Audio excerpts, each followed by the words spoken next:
ప్రశాంతంగా జీవించాలి అనుకుంటే ఎదుటివారు మారాలి అని గాని మార్చాలి అని గాని ప్రయత్నించకండి. మీరే మారండి. కాళ్ళకు ఏమి గుచ్చుకోకుండా ఉండాలంటే మనమే చెప్పులేసుకుంటాం గాని రోడ్డంతా తివాచి పరుస్తామా? ఈ రోజుల్లో నటించే వాళ్ళు నలుగురితో బాగానే ఉన్నారు. యథార్థంగా మాట్లాడేవారే ఒంటరిగా ఉంటున్నారు.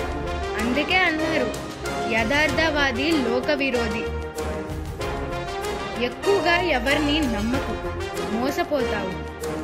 ఎవరి కోసము ఆలోచించకు, వాళ్ళకే అలుసవుతావు. ఎక్కువ విలువ ఇవ్వకు, గౌరవాన్ని కోల్పోతావు. ఎవరిని ప్రశ్నించకు, శత్రువు అవుతావు. ముందుగా నా వాళ్ళు అని ఆలోచించడం తగ్గించు. ఎవరి నుంచి ఏమీ ఆశించకు, జీవితం బాగుంటుంది. మనం ఎంత మంచిగా ఉన్నా ఎవరో ఒకరి కథలో చెడ్డవాళ్ళమే. కాబట్టి ఇతరులకు నచ్చాలని నటిస్తూ బ్రతకడం కన్నా మనకు నచ్చినట్లు బ్రతికేయడం మంచిది.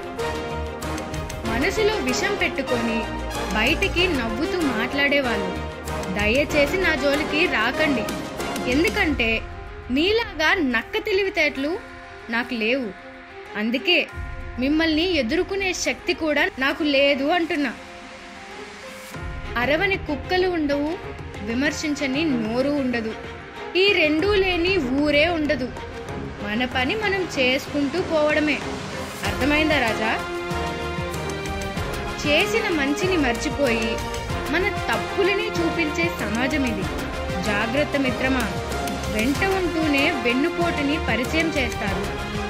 ఏదైనా మౌనంగా భరించినంత కాలం మనం మంచి వాళ్ళమే. ఎప్పుడైతే భరించలేక ఎందుకు అని ఎదురు ప్రశ్నిస్తామో అప్పుడే మనం ఎంత మంచి చేసినా అన్నీ మర్చిపోయి మరి మనకు ఎక్కడా లేని చెడుతనాన్ని అంటగట్టి మనకే తెలియకుండా మనల్ని ప్రపంచానికి ఇంకోలా పరిచయం చేస్తారు. ఎంత విచిత్రమో ఈ మనుషులు.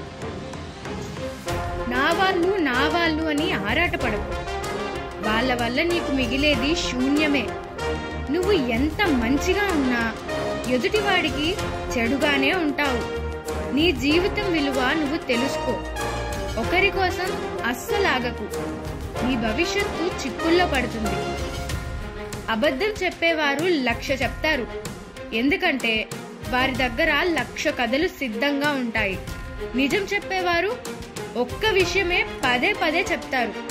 ఎందుకంటే నిజం అనేది ఒక్కటి మాత్రమే ఉంటుంది. ప్రశ్న ఏదైనా సరే ప్రేమతో బదిలిస్తే మనం గడిపే ప్రతిరోజు ఇంకొంచెం అందంగా ఉంటుంది. నీ పరిస్థితి ఎప్పుడూ ఎవ్వడూ ఆలోచించడు. నీ పలకరింపుని మాత్రమే గుర్తుపెట్టుకుంటాడు. అది మనిషి సహజ స్వభావం. కాకి కోయిల రెండు అరుస్తాయి కానీ కాకిది గోలా అంటారు, కోయిలది పాట అంటారు.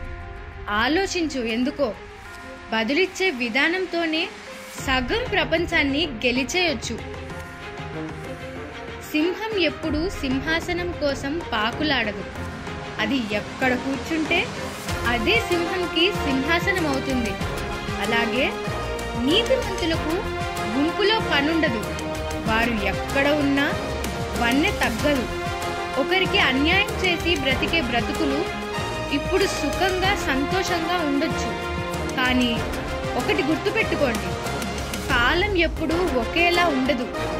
మీరు ఎప్పటికైనా అంతకంతా అనుభవించక తప్పదు. న్యాయానికి నిదానంగా గెలుపు ఉంటుంది.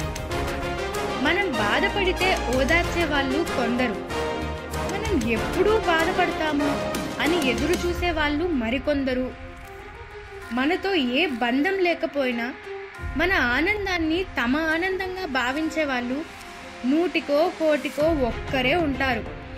అలాంటి వారు మనకు తారాస పడితే ఎంత కష్టం వచ్చినా వాళ్ళని వదులుకోకూడదు. చేసేది తప్పని వాళ్ళ మనస్సాక్షికి తెలిసి కూడా తప్పు చేసే వాళ్ళకి మనం మంచి చెప్పినా వృధా ప్రయాస. కళ్ళతో చూస్తూ ఉండడమే ఉత్తమం. పైన భగవంతుడున్నాడు, అన్ని చూస్తూ